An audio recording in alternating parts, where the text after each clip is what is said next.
అవని stories. హైదరాబాద్లో అరవింద్ అనసూయ దంపతులు ఒక మధ్యతరగతి ఇల్లుంది. అరవింద్ పాతకాలపు పద్ధతులు, పరువు గురించి ఎక్కువగా ఆలోచించే వ్యక్తి. ఆర్థిక ఇబ్బందులతో సతమతమవుతూ ఉన్నాడు. వాళ్ళకి ఒక్కగానొక్క కొడుకు సురేష్ ఉన్నాడు. సురేష్ ఓ చిన్న ప్రైవేట్ కంపెనీలో చిరుద్యోగి. కుటుంబ భారం మోస్తున్నాడు. సురేష్ భార్య అవని. అవని బీటెక్ చదివింది. కుటుంబ బాధ్యతలు తీసుకోవాలనే తపన ఉన్న అమ్మాయి. అనసూయ చాలా సానుకూల దృక్పథం ఉన్న మహిళ. కోడల్ని సొంత కూతుర్లా చూసుకునే వ్యక్తి. ఒకరోజు సాయంత్రం సమయంలో బయట భారీ వర్షం పడుతోంది. ఉరుములు మెరుపులతో చలిగాలి వీస్తోంది. హాల్లో అరవింద్ ఓ పాత కుర్చీలో కూర్చొని కరెంటు బిల్లు, ఇంటి అద్దె రసీదులు చూసుకుంటూ లెక్కలేసుకుంటున్నాడు. మరోవైపు సోఫాలో అవని ల్యాప్టాప్ ముందు కూర్చొని ఏడుస్తూ ఉంటుంది. ఆమె చేతిలో ఒక రిజెక్షన్ ఈమెయిల్ కాపీ ఉంది. సురేష్ తడిసిన బట్టలతో ఆఫీస్ నుంచి వస్తాడు. అబ్బా, బయట మామూలు వర్షం కాదు నాన్న. రోడ్లన్నీ చెరువుల్లా మారిపోయాయి. ట్రాఫిక్ లో ఇరుక్కుని వచ్చేసరికి ప్రాణం పోయినంత పనైందనుకో. వర్షాలు పడితే రోడ్లు నిండవా ఏంటిరా? నాకేమో ఈ బిల్లులు చూస్తుంటే కన్నీళ్లు కురుస్తున్నాయి. నెల తిరిగేసరికి ఇంటి అద్దె 10,000, కరెంటు బిల్లు 2,000, కిరాణా సరుకులు, నీ జీతమేమో 25,000. ఈ ఇల్లు ఎలా గడుస్తుందో ఏంటో. సర్దుకుపోవాలి నానా, తప్పదు కదా. నా జీతం పెంచమని బాస్ని అడిగాను. కనీసం 6 నెలలు ఆగమంటున్నాడు. అలా అనుకుంటూ సురేష్ చూపు సోఫాలో ఏడుస్తున్న అవని మీద పడుతుంది. అవని ఏమో ల్యాప్టాప్ మూసేసి కళ్ళు తుడుచుకుంటుంది. ఏమైందవని, ఎందుకు ఏడుస్తున్నావు? మళ్ళీ ఏదైనా ఇంటర్వ్యూ? అవునండి, వారం క్రితం రాసిన టెక్నికల్ రౌండ్ రిజల్ట్స్ వచ్చాయి. సెలెక్ట్ కాలేదని మెయిల్ పంపారు. నా బీటెక్ చదువు దేనికి పనికి రాకుండా పోయింది. ఇన్ని సంవత్సరాలు కష్టపడి చదివానండి, కానీ ఈరోజు ఒక చిన్న ఉద్యోగం కూడా సంపాదించలేకపోతున్నాను. ఇందులో నీ తప్పే ఉందామని. ఈసారి కాకపోతే ఇంకోసారి వస్తుంది, బాధపడకు. ఇంకెప్పుడు వస్తుంది నా ఉద్యోగం? పెళ్ళై 2 ఏళ్ళు అవుతుంది. ఇద్దరు సంపాదిస్తే గాని ఈ పట్టణంలో బండి నడవదు. ఒక పక్క నా పెన్షన్ డబ్బులు మందులకే సరిపోవడం లేదు. క్షమించండి మావయ్య, నా వల్ల మీకు ఎలాంటి ఉపయోగం లేకుండా పోయింది. మన ఆర్థిక ఇబ్బందులు చూస్తుంటే నాకేదైనా పనైనా చేయాలనిపిస్తోంది, కానీ ఏ కంపెనీ వాళ్ళు అవకాశం ఇవ్వట్లేదు. అప్పుడే వంటగదిలో నుంచి వేడివేడిగా టీ కప్పులు పట్టుకుని అనసూయ హాల్లోకి వస్తుంది. ఏంటి తండ్రి కొడుకులిద్దరూ నా కోడల మీద పడ్డారు? ఇది కావాలని ఉద్యోగం రాకుండా చేసుకుంటుందా ఏంటి? రాసి పెట్టున్నప్పుడు అదే వస్తుంది. మీరు ముందు ఈ వేడివేడిగా అల్లం టీ తాగండి. వర్షాల్లో దడిసొచ్చావుగా సురేష్, జలుబు చేయకుండా ఉంటుంది. థ్యాంక్స్ అమ్మా. పిచ్చి తల్లి, ఉద్యోగం రాలేదని ఎవరైనా ఇలా ఏడుస్తారా? బీటెక్ చదివితే కంప్యూటర్ ముందే కూర్చొని పని చేయాలని రూల్ ఏమైనా ఉందా? నీకు నచ్చిన పని, నీకు వచ్చిన పని ఏదైనా చేయొచ్చు. మన కాళ్ళ మీద మనం నిలబడ్డానికి 100 దారులుంటాయమ్మా. ఏ దారిలో వద్దయ్యా, ఏ దారి చూసినా మూసుకుపోయే కనిపిస్తోంది. సరేలే, ఆ బాధలన్నీ కాసేపు పక్కన పెట్టు. బయట చూడు వర్షం ఎంత దంచు కొడుతోందో. ఇలాంటి చల్లటి వాతావరణంలో నువ్వు చేసే ఏంటది ఆ నూడిల్స్ అవి చేసి పెట్టమ్మా. వేడివేడిగా తింటూ మాట్లాడుకుందాం. నీ చేతి నూడిల్స్ తింటే ఎంతటి బాధ అయినా ఇట్టే మాయం అయిపోతుందనుకో. సరే అత్తయ్య, ఇప్పుడే చేసి తీసుకొస్తాను. అలా చెప్పి అవని వంటగదిలోకి వెళ్తుంది. 10 నిమిషాల తర్వాత కమ్మటి వాసనతో వేడి వేడి నూడిల్స్ ప్లేట్లో తీసుకుని వస్తుంది. ఆ వాసనకి అందరి ముఖాల్లో కాస్త ఉత్సాహం వస్తుంది. అబ్బా, ఏ వదిలా సురేష్ టేస్ట్. బయట హోటల్ వాళ్ళు కూడా ఎంత రుచిగా చేయలేరు. ఈ చలికి ఈ వేడి వేడి ఆ కారపు నూడిల్స్ తింటుంటే ప్రాణం లేచొస్తోందనుకో. నిజమేనా అన్న? అవని వంటల్లో ఎక్స్పర్ట్. ముఖ్యంగా ఈ నూడిల్స్, ఫ్రైడ్ రైస్ లాంటివి అయితే మ్యాజిక్ చేసేస్తుంది. ఆ మసాలాలు ఎలా కలుపుతుందో గాని టేస్ట్ అద్భుతంగా ఉంటుంది నానా. ఆ సమయంలో అవని వాళ్ళ మాటలు వింటూ దీర్ఘాలోచనలో పడుతుంది. ఆమె కళ్ళల్లో ఒక కొత్త మెరుపు కనిపిస్తుంది. మావయ్య, ఏవండి, మీకొక మాట చెప్పాలి. నేను ఒక నిర్ణయం తీసుకున్నాను. ఏంటమ్మా, మళ్ళీ ఏదైనా కోచింగ్ సెంటర్లో చేరతావా? దానికి ఫీజులు కట్టే స్తోమత మనకు లేదు కదా సుమా. కాదు మావయ్య, నేను కోచింగ్కి వెళ్ళట్లేదు. నేను ఒక వ్యాపారం మొదలు పెడదాం అనుకుంటున్నాను. వ్యాపారమా? నీకా? ఏం వ్యాపారం అవని? దానికి లక్షల్లో పెట్టుబడి కావాలి కదా. లక్షలు అవసరం లేదండి, కేవలం ఓ 10,000 రూపాయలు చాలు. 10,000తో ఏం వ్యాపారం చేస్తావు తల్లి? నూడిల్స్ వ్యాపారం. ఏంటి, న్యూడిల్సా? అవునండి, ఇప్పుడు మీరే అన్నారు కదా నేను నూడిల్స్ చాలా రుచిగా చేస్తానని. బయట హోటల్స్ కంటే నా వంట బాగుందని మావయ్య కూడా చెప్పారు. ఈ వానాకాలంలో సాయంత్రం పూట వేడివేడిగా నూడిల్స్, సూప్ లాంటివి అమ్మితే జనాలు బాగా ఇష్టపడతారు. మనకు దగ్గరలో ఉన్న మెయిన్ రోడ్ కార్నర్లో ఒక చిన్న తోపుడు బండి పెట్టుకుని ఈ వ్యాపారం ప్రారంభిస్తాను. ఆ మాటలు వినగానే హాల్లో ఒక్కసారిగా నిశ్శబ్దం అలుముకుంటుంది. ఏంటి నువ్వు మాట్లాడేది? బీటెక్ చదివిన కోడలు రోడ్డు మీద నిలబడి నూడిల్స్ అమ్ముతుందా? మన పరువు ఏమవుతుంది? చుట్టుపక్కల వాళ్ళు బంధువులు చూస్తే ఏమనుకుంటారు? అరవింద్ కోడలు బండి మీద అట్లు నూడిల్స్ అమ్ముకుంటుందని నవ్విపోరు. నాన్న చెప్పేది నిజమే అవని. నువ్వు చదువుకున్న అమ్మాయివి, సాఫ్ట్వేర్ ఇంజనీర్గా ఎక్కడో ఏసీ గదిలో కూర్చోవలసిన దానివి రోడ్డు మీద మంట పెట్టుకుని పొగ పీల్చుకుంటూ వంట చేయడం ఏంటి చెప్పు? నా వల్లైతే కాదు, నేను ఒప్పుకోను. పరువంటే ఏంటండి? అప్పుల వాళ్ళ ఇంటికొచ్చి అరుస్తుంటే పోని పరువు నేను కష్టపడి నిజాయితీగా సంపాదించుకుంటే పోతుందా? ఏసీ గదిలో కూర్చొని జీతం తీసుకుంటేనే నా గౌరవం. రోడ్డు మీద కష్టపడి వండుకొని అమ్ముకుంటే గౌరవం లేదా? మన కష్టాలు తీరాలంటే ఏదో ఒకటి చేయాలి కదా. ఏదో ఒకటంటే ఇలాంటి పనులు కాదమ్మా. దానికి బదులు ఇంట్లో కూర్చొని ఇంటి పనులు చూసుకో. సురేష్ సంపాదనతోనే ఎలాగలా నెట్టుకొద్దాం. అంతేగాని రోడ్డు మీద వ్యాపారం అంటే నేను బ్రతుకుండగా జరగదు. అది వినగానే అవని ముఖం చిన్నపోతుంది. ఆమె ఆశలన్నీ నీరుగారిపోయినట్లుగా అనిపిస్తుంది. అప్పుడు అనసూయ గట్టిగా మాట్లాడుతుంది. ఆగండి, ఇద్దరు ఆపండి. ఏంటి గోల? పరువు పరువు అని పదే పదే అంటున్నారు. ఆ పరువు మన కడుపు నింపుతుందా? Current bill కడుతుందా? ఇంటి ఓనర్కి అద్దిస్తుందా? అనసూయ, నువ్వు మధ్యలో కలగ చేసుకోకు. ఆడవాళ్లకు బయట ప్రపంచం తెలీదు. నాకు బయట ప్రపంచం తెలియకపోచేవో గాని ఆకలి బాధ తెలుసండి, అప్పుల బాధ తెలుసు. ఒకప్పుడు వ్యాపారం అంటే కేవలం మగాళ్ళ సొత్తు. కాని ఇప్పుడు కాలం మారింది. నా కోటలు కష్టపడతానంటోంది. దొంగతనం చేస్తానట్లేదు, మోసం చేస్తానని అంతగానే అనలేదు. తన చేతికున్న నైపుణ్యంతో 4 రూపాయలు సంపాదించి మీ ఇంటిని నిలబెడతాను అంటోంది. దానికి ప్రోత్సహించాల్సింది పోయి పరువని భయపెడతారా? అమ్మా, వానాకాలం ఇది, రోజు వాళ్లు పడతాయి. ఇలాంటి టైంలో బండి మీద వ్యాపారం అంటే ఎవరొస్తారు? ఆ వాళ్ళు తడిసి అనారోగ్యం వస్తే ఆసుపత్రి ఖర్చులు ఇంకా పెరుగుతాయి.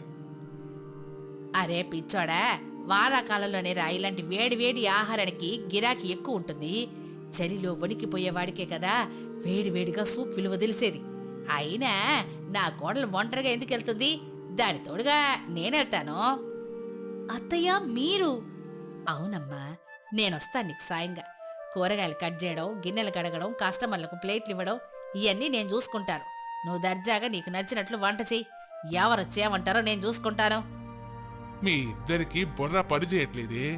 ఆ దేవుడే మిమ్మల్ని కాపాడాలి. ఇంకా మీ ఇష్టం వచ్చినట్టు చావండి. నేను మాత్రం ఒక్క పైసా కూడా పెట్టుబడి ఇవ్వను. మీ డబ్బు మాకు అక్కర్లేదండి. నా మెడలో ఉన్న ఈ 2 తులాల బంగారు చైన్ తాకట్టు పెట్టి వ్యాపారం ప్రారంభిస్తాం.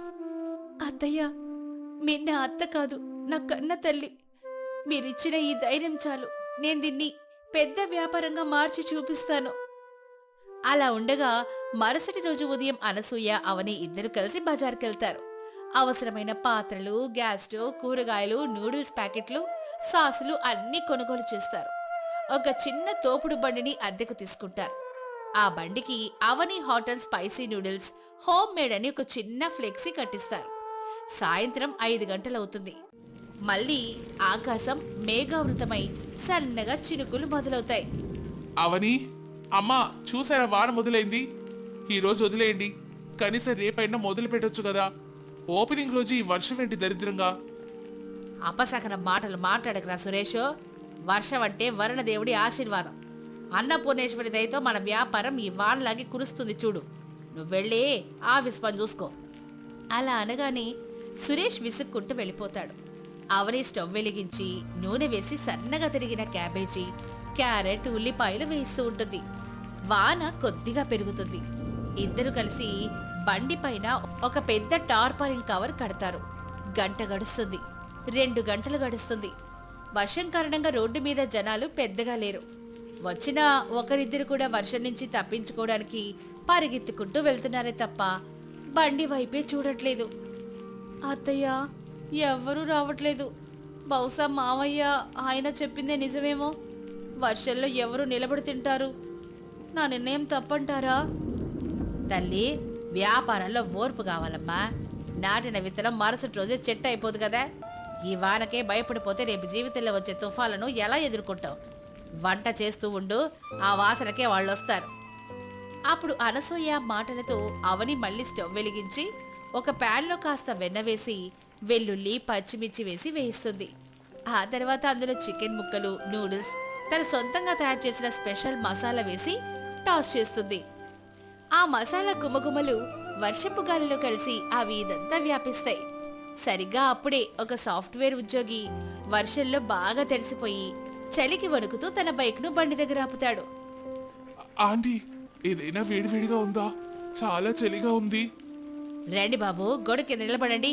వేడి వేడిగా చికెన్ నూడిల్స్, వేడి వేడి వెజ్ మంచూరియా సూప్ ఉన్నాయి. ఏమేమంటారు? ఒక చికెన్ నూడిల్స్, ఒక హాట్ సూప్ ఇవ్వండి ఆంటీ. ఇప్పుడే ఇస్తానండి అని అవని నిమిషాల్లోనే వేడివేడిగా సూప్ తయారు చేసి ఇస్తుంది. అతను ఆ సూప్ తాగానే అతడి ముఖంలో ఒక గొప్ప రిలాక్సేషన్ కనిపిస్తుంది. వావ్, ఎక్సలెంట్ గా ఉంది ఆంటీ. ఇందులో ఏదో స్పెషల్ మసాలా వేసినట్టున్నారే. గొంతుకి చాలా హాయిగా ఉంది. నూడిల్స్ కూడా త్వరగా ఇవ్వండి. అలా అనగానే అవని నూడిల్స్ ప్లేట్ ఇస్తుంది. అతను తింటూ చాలా ఎంజాయ్ చేస్తాడు. నిజంగా చాలా బాగుందండి. 5 స్టార్ హోటల్లో కూడా ఇంత పర్ఫెక్ట్ టేస్ట్ దొరకదు. మీ చేతిలో మంచి నైపుణ్యం ఉంది. ఈ వర్షంలో మీ బండి ఇక్కడ ఉండడం నా అదృష్టం. రేపు నా ఫ్రెండ్స్ని కూడా తీసుకొస్తాను. చాలా థ్యాంక్స్ అండి. చూసావా కోడలా, నీ వంటలో ఉన్న మ్యాజిక్ అది. వ్యాపారం ముగించుకొని ఇద్దరు సంతోషంగా ఇంటికి చేరుకుంటారు. అప్పుడు ఇంట్లో అరవింద్, సురేష్ టీవీ చూస్తూ ఉంటారు. వచ్చారా వ్యాపారవేత్తలు? ఏంటి గిన్నెలన్నీ నిండా మిగిలిపోయాయా? వాడలో ఎవరు తింటారని ముందే చెప్పాను కదా. సురేష్, ఒకసారి డబ్బా తెరిచి లెక్కబెట్టు. అలా అనగానే సురేష్ డబ్బా తెరిచి చూస్తాడు. అందులో 2000 రూపాయల చిల్లర నోట్లు ఉంటాయి. ఏంటిది, 2000 రూపాయల? మొదటి రోజు ఇంత సేల్ అయిందా? అవునండి, పెట్టుబడి సరుకులు ఖర్చు పోను మొదటి రోజే మాకు 700 రూపాయల లాభం వచ్చింది. కస్టమర్లందరూ వంట చాలా బాగుందని మెచ్చుకున్నారు. 700 ఒక్క రోజులోనేనా? అవునండి, ఇది కేవలం ఆరంభం మాత్రమే. నా కోడలి చేతి వంట రుచి ఊరంతా తెలిస్తే ఈ చిన్న బండి పెద్ద దుకాణమే అవుతుంది. ఆ రోజు నుంచి అవని, అనసూయ వెనుతిరిగే చూడలేదు. ప్రతిరోజు సాయంత్రం 5 నుంచి రాత్రి 10 గంటల వరకు వారి వ్యాపారం జోరుగా సాగింది. ముఖ్యంగా వానాకాలం వారికి బాగా కలిసొచ్చింది. అలా ఉండగా నెల రోజుల తర్వాత బండి దగ్గర విపరీతమైన రద్దీ ఉంటుంది. మేడం, నా పార్సల్ ఇంకా రాలేదు. అరగంట నుంచి వెయిట్ చేస్తున్నాను. ఒక్క నిమిషం అండి, ప్యాక్ చేస్తున్నాను. అత్తయ్య, ఆ టేబుల్ దగ్గర వాటర్ బాటిల్స్ ఇవ్వండి. ఇస్తున్నానమ్మా. సరిగ్గా అప్పుడే సురేష్ ఆఫీస్ నుంచి వస్తూ ఆ రద్దీని చూసి ఆశ్చర్యపోతాడు. తను నేరుగా ఇంటికెళ్లకుండా బండి దగ్గరికి వస్తాడు. పార్సిల్ కవర్లు తీసుకుంటాడు. అవని, నువ్వు వంట మీద కాన్సన్ట్రేషన్ చేయి. పార్సిల్ సర్వింగ్ నేను చూసుకుంటాను. అమ్మా, నువ్వు కాస్త కూర్చో, అలసిపోయావు. మీరు సాయం చేస్తారా? పరువు పోతుంది అన్నారు కదండి. నా తెలివి తక్కువతనాన్ని క్షమించవని. ఆ రోజు నాలో ఉన్న ఈగో మాట్లాడింది. కష్టపడి భార్యకు అండగా నిలబడ్డం కంటే గొప్ప పరువు ఏముంటుంది? నీ కష్టం, అమ్మిచ్చిన ధైర్యం ఈ రోజు నన్ను మార్చేశాయి. ఇక నుంచి నా ఆఫీస్ అయిపోగానే రోజు ఇక్కడికే వచ్చి మీకు సాయం చేస్తాను. అప్పుడు సురేష్ మాటలకు అవని కళ్ళల్లో ఆనంద బాష్పాలు రాలుతాయి. అలా 1 సంవత్సరం తర్వాత ఒక కొత్త రెస్టారెంట్ ప్రారంభోత్సవం. ఆ రోడ్డు చివరనే ఒక పెద్ద షాపును అద్దెకు తీసుకుని దానికి అందంగా బోర్డు పెట్టారు. అవని అండ్ అత్తమ్మాస్ hot noodles and Chinese centre అని. షాప్ ముందు బంతిపూల తోరణాలు, అరటి చెట్లతో పండగ వాతావరణం ఉంది. రిబ్బన్ కట్ చేయడానికి అరవింద్ని ఆహ్వానించారు. అవనే, నన్ను క్షమించమ్మా. చదువుకున్న వాళ్ళు ఉద్యోగమే చెయ్యాలి, వ్యాపారం చేయడం తప్పని నేను ఒక మోస ధోరణిలో ఆలోచించాను. కానీ నువ్వు నీ పట్టుదలతో మా కష్టాలన్నీ తీర్చావు. ఈరోజు మనకున్న అప్పులన్నీ తీరిపోయాయంటే అది నీ నూడిల్స్ వ్యాపారం వల్లే. నువ్వు నా కోడలివి కాదు, నా ఇంటి మహాలక్ష్మివి. మావయ్య, ఇందులో నా గొప్పదనం ఏమీ లేదు. నాకు ఉద్యోగం రాలేదని నేను కుంగిపోయినప్పుడు నా మీద నమ్మకం ఉంచి తన నగలు తాకట్టు పెట్టి నాకు అండగా నిలబడిన అత్తయ్యది అసలైన గొప్పదనం. అత్తయ్య మద్దతు లేకపోతే ఆ వర్షంలో నేను ఎప్పుడో వెనుదిరిగిపోయేదాన్ని. ఆడపిల్ల దలుచుకుంటే ఏదైనా సాధించగలదని నువ్వు నిరూపించావనే. ప్రతి ఇంట్లో కోడలికి ఇలాంటి అన్నుంటే వాళ్ళు అద్భుతాలు సృష్టిస్తారు. నాన్న ఇక రిబ్బన్ కట్ చేయండి, లోపల కస్టమర్లు మన స్పెషల్ నూడిల్స్ కోసం వెయిట్ చేస్తున్నారు. అలా అనుకుంటూ అరవింద్ సంతోషంగా రిబ్బన్ కట్ చేస్తాడు. అవని అనసూయ ఇద్దరు కలిసి లోపలికెళ్లి తమ కొత్త రెస్టారెంట్ వంటగదిలో పని ప్రారంభిస్తారు. వర్షంలో ఒక చిన్న తోపుడు బండితో మొదలైన బీటెక్ కోడలి ప్రయాణం ఒక విజయవంతమైన రెస్టారెంట్ యజమానురాలుగా మారింది. ఆ రోజు నుంచి ఆ కుటుంబం ఏ కలహాలు లేకుండా సుఖ సంతోషాలతో జీవనం సాగిస్తుంది. ఒక చిన్న గ్రామంలో గత 3 రోజులుగా ఎడతెరిపి లేకుండా కురుస్తున్న భారీ వర్షాల కారణంగా ఊరంతా జలమయమైంది. చాలా ఇళ్లలోకి నీళ్లొచ్చాయి. ఆ ఊరిలో అరవింద్ కుటుంబం ఉండేది. చిన్న ఇల్లే అయినా కొంచెం మెరక మీద ఉండటం వల్ల ఇంట్లోకి నీళ్లు రాలేదు. కాని బయట ప్రపంచంతో సంబంధాలు తెగిపోయాయి. ఇంట్లో సరుకులు దాదాపుగా అయిపోయాయి. అనసూయ అరవింద్ కూర్చొని ఉన్నారు. అనసూయ ముఖంలో తీవ్రమైన ఆందోళన కనిపిస్తోంది. ఏమండి, బయట చూస్తే ఆకాశానికి చిల్లులు పడినట్లు అలా వాన పడుతూనే ఉంది. ఎప్పుడు తగ్గుతుందో ఏమో ఈ గోల. ఇలాగే ఇంకో 2 రోజులు పడితే మన ఇల్లు కూడా మునిగిపోతుందేమో. నాకు భయంగా ఉంది. ప్రకృతి ముందు మనమెంత అనసూయ, మనం చేయగలిగింది ఏమీ లేదు. భగవంతుడి దయ వల్ల మన ఇల్లు కొంచెం ఎత్తులో ఉంది కాబట్టి బతికిపోయాం. ఊర్లో సగం ఇల్లు మునిగిపోయాయని పొద్దున సురేష్ చెప్తున్నాడు. మన ఇల్లు మొనగలేదండి సరే, కాని కడుపులో పేగలు ముడుచుకుపోతున్నాయి కదా. వంటగదిలో చూస్తే పిడికెడు బియ్యం తప్ప ఇంకేవీ లేవు. కూరగాయలు నిన్నటితోనే అయిపోయాయి. ఇవాళ పూట గడిచేదిలా, రేపటి పరిస్థితి ఏంటి? కంగారు పడకు, మన కోడలు అవని ఏదో ఒకటి చేస్తుందిరే. ఆ అమ్మాయి చాలా తెలివైంది. ఉన్న దాంట్లోనే సర్దుకోవడం తనకి బాగా తెలుసు. అవునులే, మీ కోడలికి మీరంటే ప్రాణం. ఉన్న కాస్త బియ్యంతో గంజి గాసిస్తుందేమో, అదే తాగి కడుపు నింపుకుందాం. అసలే ఆకలితో కడుపు మండిపోతుంటే మీరు మీ కోడలి భజన మొదలెట్టారు. అప్పుడే అక్కడికి తడిసిన బట్టలతో ఒక చిన్న సంచి పట్టుకుని సురేష్ వస్తాడు. అమ్మా, నానా. ఏరా సురేషు, ఎక్కడికెళ్ళావు వాన్లో? ఎంత తడిసిపోయావు చూడు. అలాగైతే జ్వరం వస్తుందిరా. ముందెళ్ళి బట్టలు మార్చుకోపో. నానా, జ్వరం రాదులే కాని ముందు నేను తెచ్చింది చూడండి. మన ఇంటి వెనక వైపున్న కాలువ పొంగి వరద నీరు మన ఇంట్లోకి వచ్చేసింది కదా. ఆ నీటితో పాటు కొన్ని చేపలు కూడా కొట్టుకొచ్చాయి. వల వేసి ఒక 4 మంచి చేపలు పట్టాను నానా. అబ్బా, నిజంగానట్రా? దేవుడు దయదలిచాడైతే. కనీసం ఈ పూటకు మంచి కూర దొరికింది. కానీ నాయన, ఇంట్లో బియ్యం చాలా తక్కువగా ఉన్నాయిరా. ఈ వానకి వేడి వేడిగా అన్నం చేపల పులుసు తింటే ఎంత బావుండు. కానీ అన్నం సరిపోదేమో అని నా భయం. అప్పుడే అవని అక్కడికి వస్తుంది. అవని ఆప్యాయంగా అనసూయతో ఇలా అంటుంది. అత్తయ్య, మీరు అస్సలు బాధపడకండి. భగవంతుడు మనకి చేపలు పంపించినప్పుడు వాటిని ఎలా వాడుకోవాలో కూడా దారి చూపిస్తాడు. ఉన్నా ఆ కొద్దిపాటి బియ్యం, ఈ చేపలతో నేను అదిరిపోయే ఫిష్ బిర్యానీ చేస్తాను. ముక్కలకి మసాలా పట్టి ఆ గుమగుమలతో మన ఆకలి సగం తీరిపోతుంది. బిర్యానీనా? బిర్యానీ అంటే చాలా సరుకులు కావాలి కదే. ఇంట్లో నూనె తక్కువగా ఉంది, మసాలా లేవు. ఆ పిడికడి బియ్యంతో 3 మనుషులకు బిర్యానీ ఎలా వస్తుందంటావు? పిచ్చి పిచ్చి ప్రయోగాలు చేసి ఉన్న బియ్యం కాస్త పాడు చేయకమ్మా. నా మీద నమ్మకం ఉంచుండత్తయ్యా. లేనివి ఎప్పుడూ లేవు అనుకొని బాధపడ్డం కంటే ఉన్న వాటితోనే గొప్పగా ఎలా చేసుకోవాలో మా అమ్మ నాకు నేర్పింది. నా పుట్టింట్లో పేదరికం వల్ల ఇలాంటి పరిస్థితులు నాకు కొత్తేం కాదత్తయ్యా. ఉన్న తక్కువ బియ్యాన్ని ఎక్కువ నీటిలో కాకుండా సరిపడా నీరు పోసి ఈ చేపల రుచి అంతా అన్నానికి పట్టేలా వండుతాను. గుమగుమలాడే ఫిష్ బిర్యానీ చేసి మీకు పెడతాను. మీరు నా వద్ద ఎలాంటి చింత పెట్టుకోకుండా హాయిగా కూర్చోండి. చూసావా అనసూయ, అవని ఎంత ధైర్యంగా ఎంత నమ్మకంగా చెప్తోందో. వండనివ్వదాన్ని. తన చేతి వంట మీద నాకు పూర్తిగా నమ్మకం ఉందిలే. ఈ రోజు మనకి అద్భుతమైన విందు భోజనం దొరకబోతోందని నా మనసు చెప్తోంది. అవునమ్మా, అవని చేతి వంట ఎంత బాగుంటుందో నీకు తెలుసు కదా. నేనెళ్ళి బట్టలు మార్చుకొని వస్తాను. అలా చెప్పి సురేష్ లోపలికెళ్తాడు. ఇంట్లో ఉన్న కొద్దిపాటి ఉప్పు, కారం, పసుపు, అలాగే ఒకే ఒక్క ఉల్లిపాయతో మసాలా సిద్ధం చేస్తుంది. చాలా జాగ్రత్తగా ప్రతి మెతుకు వృధా కాకుండా బిర్యానీ వండుతూ ఉంటుంది. అలా సుమారు గంట తర్వాత ఇల్లంతా బిర్యానీ సువాసన వ్యాపిస్తుంది.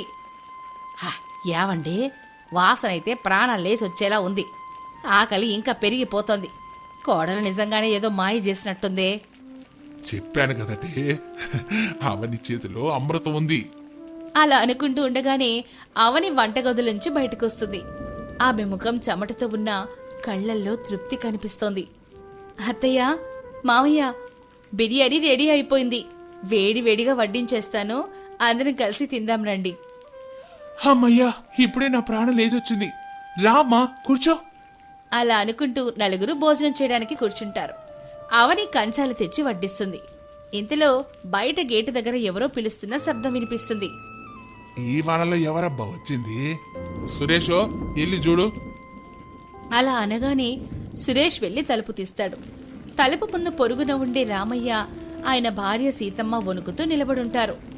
వాళ్ళ బట్టలు పూర్తిగా తడిసిపోయి ముఖాలు పాలిపోయి ఉంటాయి. అయ్యయ్యో రామయ్య గారు, మీరా? ఇలా తడిసిపోయారేంటి? లోపలికి రండి ముందు. అప్పుడు రామయ్య, సీతమ్మ బాధపడుతూ సిగ్గుపడుతూ లోపలికొస్తారు. ఏవి అనుకోకండి బాబు, వరద నీరు మా పూరి గుడిసెలోకి వచ్చేసింది. ఇంట్లో ఉన్న కొండలు, పప్పు, ఉప్పు అన్ని కొట్టుకుపోయాయి. ప్రాణాలు అరచేతిలో పెట్టుకుని ఇటువైపు వచ్చాం. మీ ఇల్లు కొంచెం ఎత్తులో ఉందని. 2 రోజుల నుంచి పచ్చి మంచినీళ్ళు తప్ప కడుపులో ఏం పడలేదు బాబు. ఆకలితో కడుపు మండిపోతోంది. చలికి ప్రాణాలు పోయేలా ఉన్నాయి.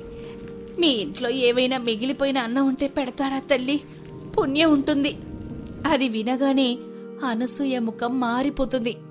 ఆమె కళ్ళల్లో స్వార్థం, భయం కనిపిస్తాయి. అరరే, వీళ్ళకి ఎంత కష్టం వచ్చింది. కానీ ఇప్పుడు మనం మాత్రం ఏం చేయగలం? మన ఇంట్లోనే సరిపడలేదు. ఉన్నది ఆ కాస్త బిర్యానీ. అందులో మన నలుగురికే సరిగ్గా సరిపోదు. ఇప్పుడు ఇలాగ పెడితే మన పస్తులు ఉండాల్సిందే. అలానా కనసూయ? పాపం ఆకలితో వచ్చారు. ఆకలైతే నేను మాత్రం ఏం చేయనండి. నేను నా కడుపు మార్చుకోలేనుగా. పైగా సురేష్ పొద్దు నుంచి కష్టపడ్డాడు. వాడికైనా కడుపు నిండద్దా? ఆ సమయంలో అవని ఈ మాటలు వింటుంది. ఆమె మనసు కరుగుతుంది. వెంటనే లేచి రామయ్య, సీతమ్మల దగ్గరికి వెళ్తుంది. సీతమ్మగారు, మీరు ఏడవకండి. మా ఇల్లు మీ ఇల్లు లాంటిదే. రండి, ముందు తుడుచుకోవడానికి ఈ పొడి బొట్టలు తీసుకోండి. రండి రామయ్య గారు, కూర్చొని ఇది తినండి. ముందు మీ ఆకలి తీర్చుకోండి. ఆ బిర్యానీ వాసన చూడగానే రామయ్య, సీతమ్మ కళ్లల్లో నీళ్లు తిరుగుతాయి. అదరాబదరాగా తినడం మొదలు పెడతారు. ఏమే, నీకెవైనా పిచ్చా? ఉన్నా కాస్త బిర్యానీ వాళ్ళ కంచాల్లోనే వడ్డించేశావు. చూస్తే అందులోనే సగం చేప ముక్కలేసావు. ఇక మనకేం మిగులుతుంది? నీకసలు బుద్ధుందా లేదా? వాళ్ళెవరో అని మన కడుపులు ఎందుకు మార్చుకోవాలి? క్షమించండి అత్తయ్య, మీరన్నట్లు మనకు సరిపడా ఆహారం లేకపోవచ్చు. కానీ ఆలోచించండి, మనకు కనీసం తలదాచుకోవడానికి ఒక ఇల్లుంది. రేపు వాన తగ్గగానే మనం వెళ్ళి సరుకులు తెచ్చుకోవచ్చు. కానీ వాళ్ళ పరిస్థితి చూడండి. ఇల్లు మునిగిపోయింది, ఉన్నదంతా పోయింది. 2 రోజులుగా పస్తులున్నారు. ఆకలనేది ఎంత దారుణమైందో పేదరికంలో పుట్టి నాకు బాగా తెలుసు. మన దగ్గరకు ఆకలిని వచ్చిన వారిని కాదనడం మనిషిగా మన ధర్మం కాదత్తయ్యా. ధర్మం దేవుడెరిగే. ఇప్పుడు నా కడుపు మండుతోంది, దానికి సమాధానం చెప్పు. అత్తయ్య, నేను నా వంతు బిర్యానీని సురేష్ వంతు నుంచి కొద్దిగా, నా మావయ్య వంతు నుంచి కొద్దిగా తీసి వాళ్ళకు వడ్డించానంతే. మీరు తినాల్సిన భాగం అలాగే ఉంచాను. మీరు హాయిగా తినండి. నాకు మావయ్యకు ఆకలేం లేదు. అవునా మావయ్య? అవునమ్మావని, నువ్వు చేసిన పనికి నాకు కడుపు నిండిపోయింది. అన్నదానం కంటే గొప్ప దానం లేదు. నా వంతు బిర్యానీ వాళ్ళు తింటుంటే నాకు అమృతం తాగినట్లుంది. నువ్వు ఎలాంటి చింత పెట్టుకోకు. అమ్మా, అవని చేసింది 100కి 100 పాళ్ళు ఒప్పు. ఈరోజు మనం ఒక పూట తక్కువ తింటే చచ్చిపో. కానీ వాళ్ళకి ఆ ముద్ద ప్రాణదానం లాంటిది. నాకు అసలు ఆకలే లేదమ్మా, నువ్వు వెళ్ళి తిను. అది విన్నాక అనసూయకు మాటలు రావు. ఆమె నెమ్మదిగా రామయ్య, సీతమ్మల వైపు చూస్తుంది. వాళ్ళు బిర్యానీ తింటున్నప్పుడు వాళ్ళ ముఖాల్లో కనిపిస్తున్న తృప్తి, ఇవన్నీ అనసూయ మనసును కలిచివేస్తాయి. తల్లి, నువ్వు మనిషివి కాదు తల్లి, ఆ అన్నపూర్ణాదేవివి. చలికి ఆకలికి ప్రాణాలు పోతాయనుకున్నావు. నీ చేతి వంటకు మాకు ప్రాణం పోసావు. ఈ రుణం ఈ జన్మకు తీర్చుకోలేవు. దేవుడు మిమ్మల్ని చల్లగా చూడాలి. అవునమ్మా, ఉన్నదానిలో ఇంత ఉదారంగా పెట్టిన మీ మనసు చాలా గొప్పది. మీ ఇల్లు ఎప్పుడు సుఖ సంతోషాలతో కలకలలాడాలి. ఈ మాటలు వినగానే అనసూయ గుండె బరువెక్కుతుంది. తన స్వార్థానికి తనను తానే తిట్టుకుంటుంది. వెంటనే వెళ్లి అవని చేతులు పట్టుకుంటుంది. నన్ను క్షమించవే అవని. నా కడుపు నింపుకోవడం కోసం అత్తను అనే అహంకారంతో ఎంత గుడ్డిగా ప్రవర్తించానో నాకిప్పుడు అర్థమైంది. నువ్వు పేద ఇంటి నుంచి వచ్చావని ఎప్పుడు నిన్ను చిన్న చూపు చూశాను. కాని పేదరికం నీకు డబ్బులు ఇవ్వకపోయినా ఇంతకంటే గొప్ప సంపదైన మానవత్వం ఇచ్చింది. నువ్వు కేవలం నా కోడలివి కాదు, నా కూతురివి. అయ్యో అత్తయ్య, ఇందులో క్షమాపణలెందుకు? ఏ తల్లి తన పిల్లల ఆకలితో ఉండాలని కోరుకోదు కదా. మీరు కూడా అంతే. మీ స్థానంలో ఎవరున్నా అలాగే ఆలోచిస్తారు. దయచేసి ఏడవకండి. ఇది కదా నాకు కావాల్సిన అసలైన కుటుంబం. అనసూయ, నీ మనసు మారడం ఈ వర్షం చేసిన అద్భుతమే.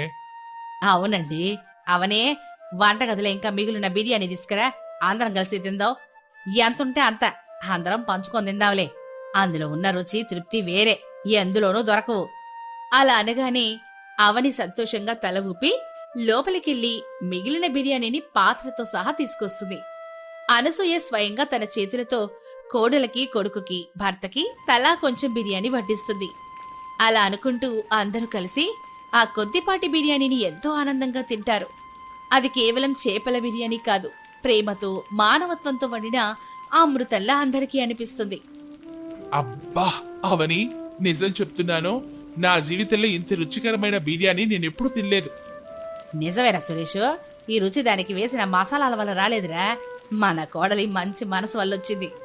అలా ఉండగా బయట వర్షం శబ్దం నెమ్మదిగా తగ్గుముఖం పడుతున్నట్లు వినిపిస్తుంది.